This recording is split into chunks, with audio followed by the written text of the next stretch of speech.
Greetings and welcome to the Griff Report. NCAA football and NFL Week 1. We'll start out with the college consensus favorites and whether I recommend fade or follow the consensus. Texas, -7, 95% versus Michigan. Went up to 7.5. This could go either way. You got Michigan.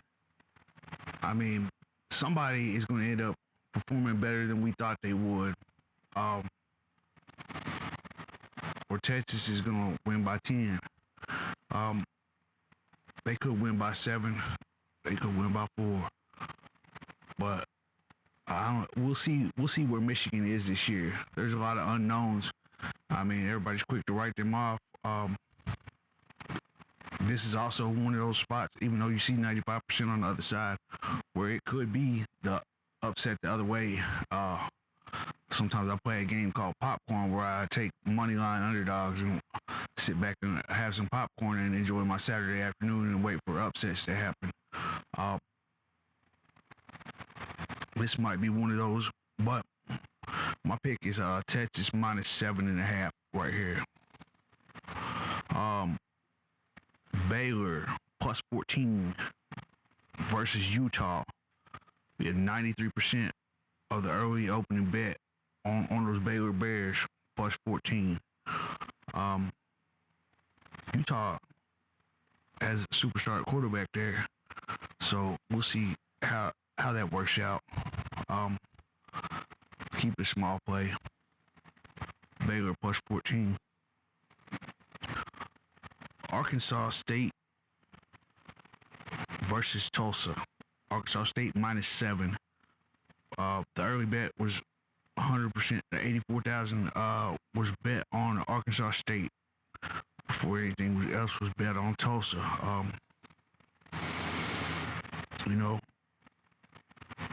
Arkansas State and Tulsa, they're not really performing at the level where you want to put a whole lot of money on them anyways. But I just added that on there because it's on the consensus list here. Nebraska -7.5 versus Colorado. Now, actually, I look at that one. I see 89% of the first 11K on Nebraska. They may pull this out and win handily, but I'm going to go on and switch over on the other side there and say not so fast yet. I got to see it from Nebraska because they just haven't had it the last few years.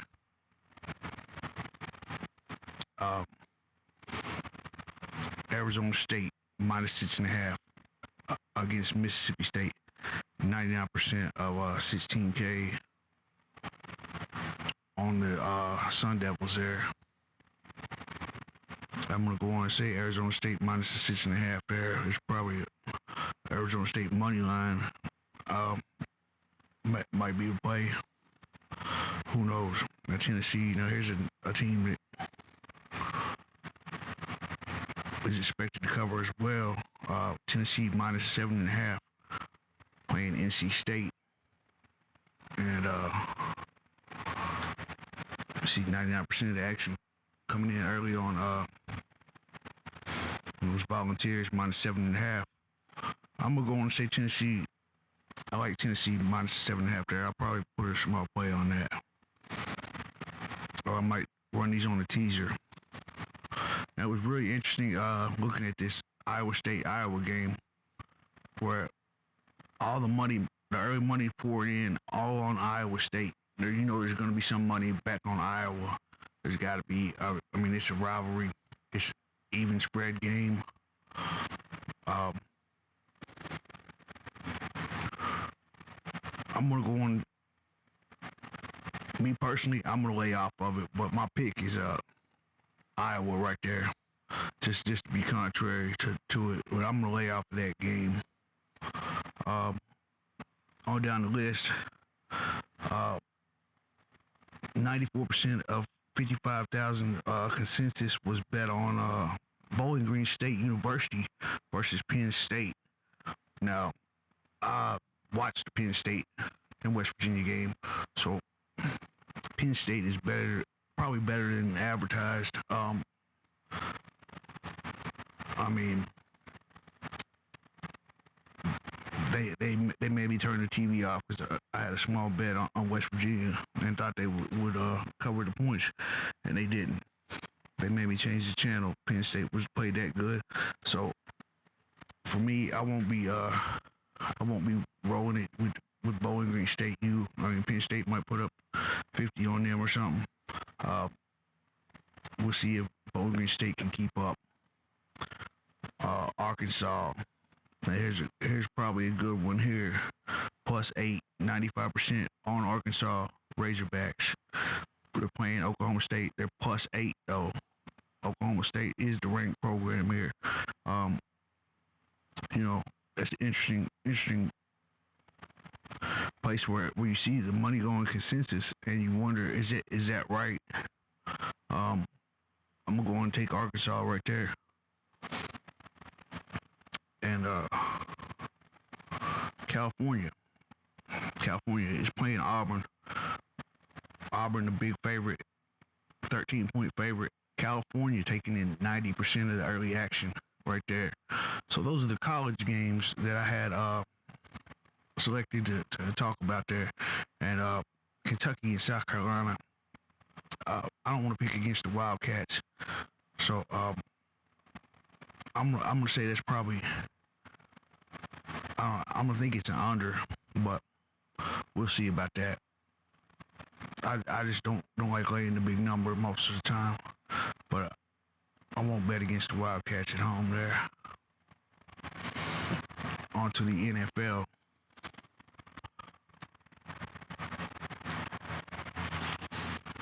We start out with Miami hosting Jacksonville.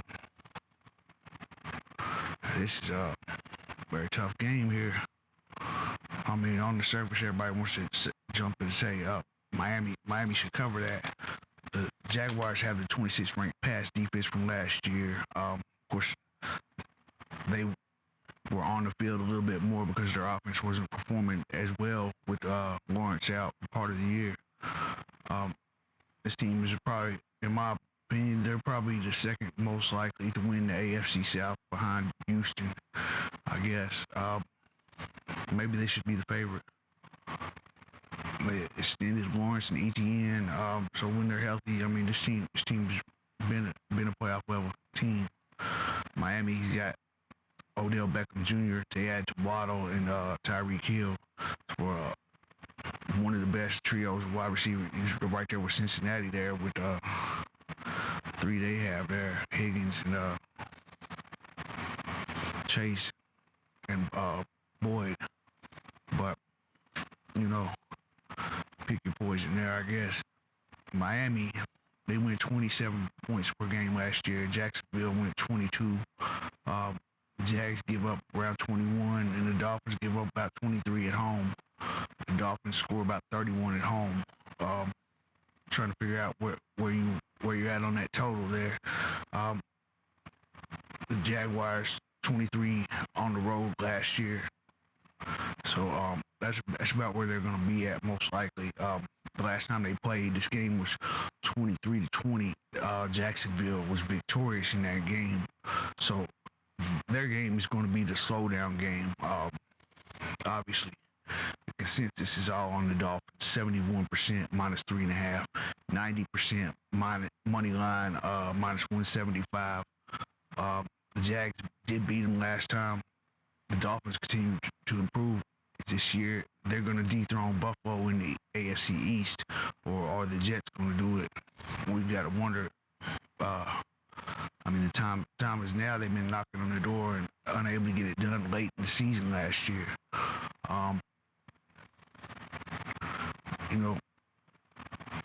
My prediction is 23-27 Miami. But I'm going to say the Dolphins are going to have guys running loose in that secondary all day. With all three of those wide receivers, it's going to be tough. And then as soon as you guard that, they're going to still hit you with the run. Jacksonville comfortable slowing it down. So maybe it gets over, maybe it don't. I say I lean towards the over, but when I know Jacksonville's cool with that, and Miami can play that slow down pace as well. Some of their games have been that's been the formula the teams try to duplicate to slow them down, play that playoff style football. We'll see if Jacksonville comes in with that, or if the Dolphins get up and down that field. My pick is the Dolphins money line here. Dolphins minus 175. Try to get it even money on live bet.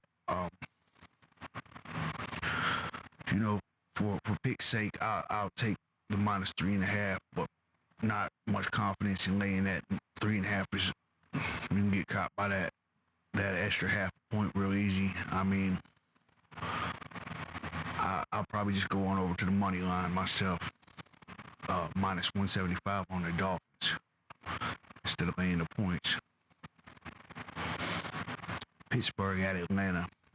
I know everyone was about to say the experiment and changing QP hasn't worked in the preseason. Learned over time this is a spot for me to take Pittsburgh +3. Pittsburgh Steelers +155 money line.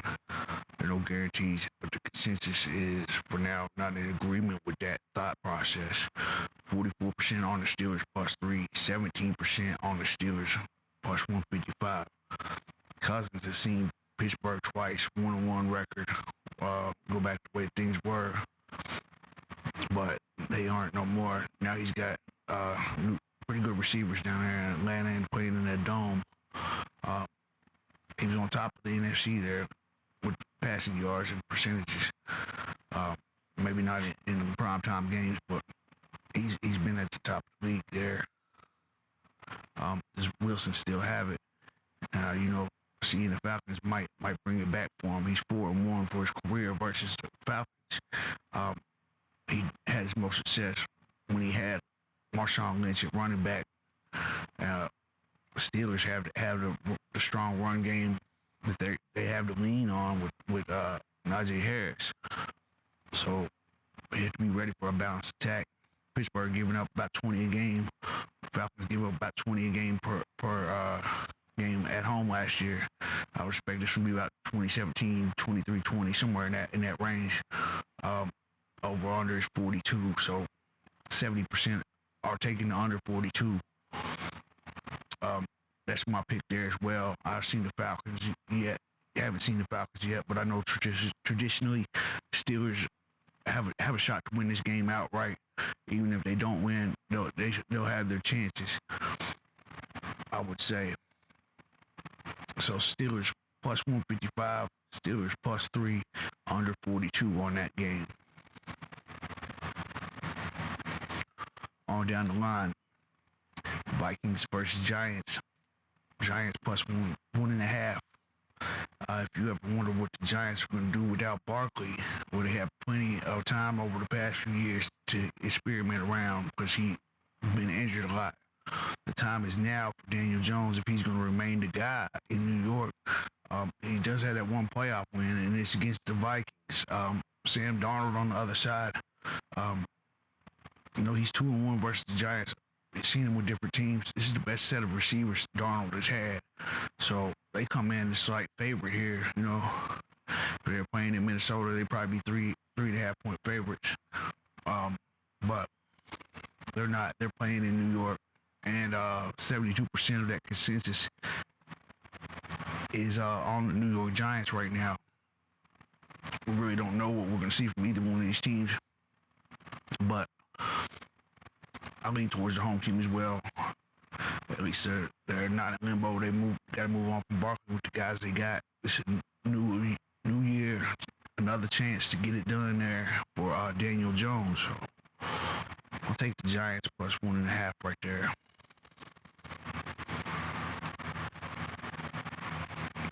The Panthers versus Saints.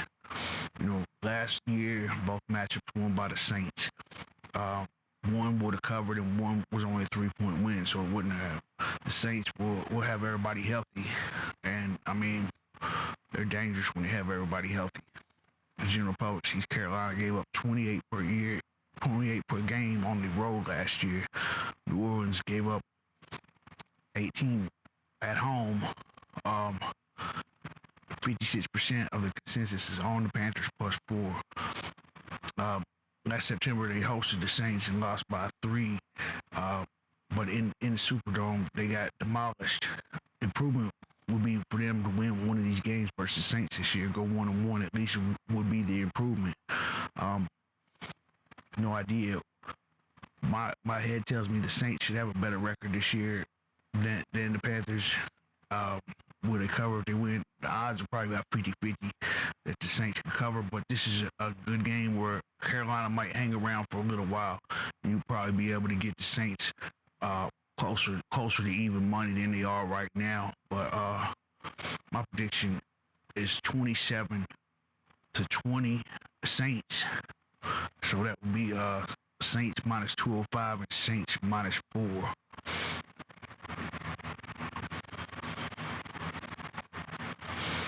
On to Cincinnati and the Bengals. This one appears to be obvious on the surface. 92% consensus on the Bengals. Everybody's assuming Jamar Chase is going to play. Could be that the Patriots are they going to compete or are they going to get blown out? Because they're bringing in Jacoby Brissett. He's beat the Bengals before in Cleveland.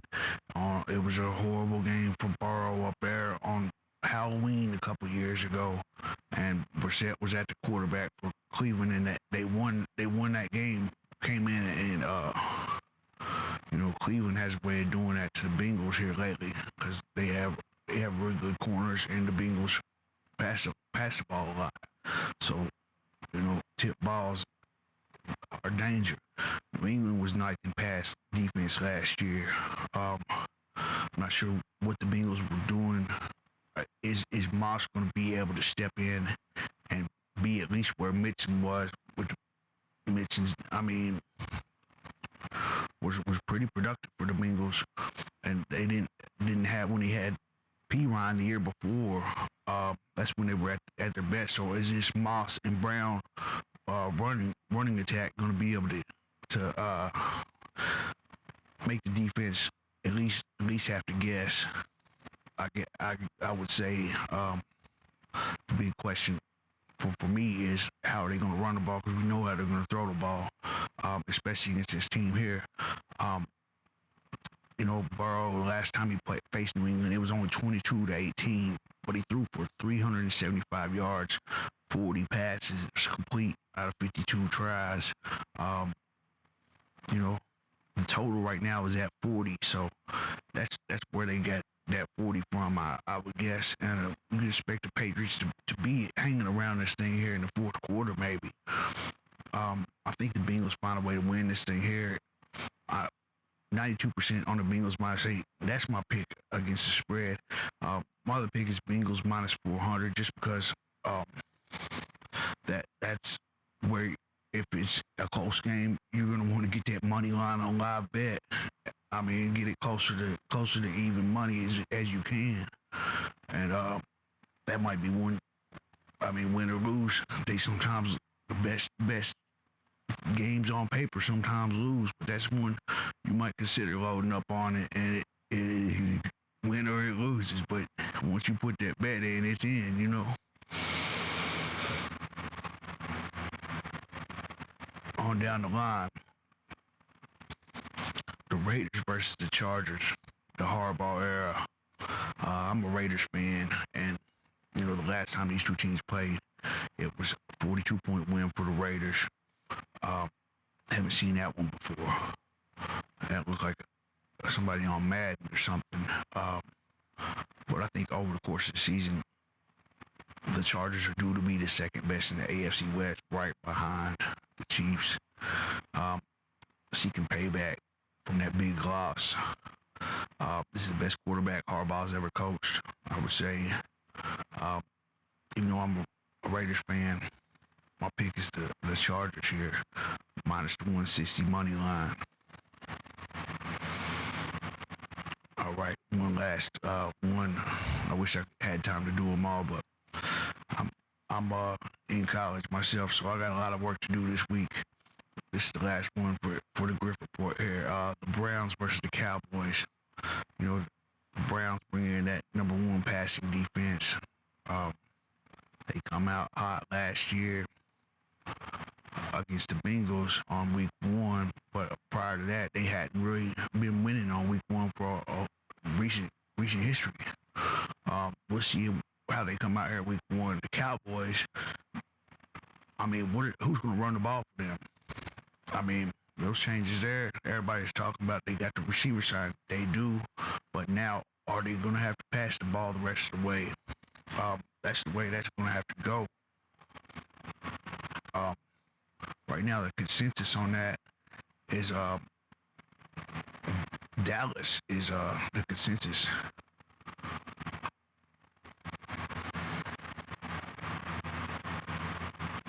And it is 64% on Dallas plus 2.5.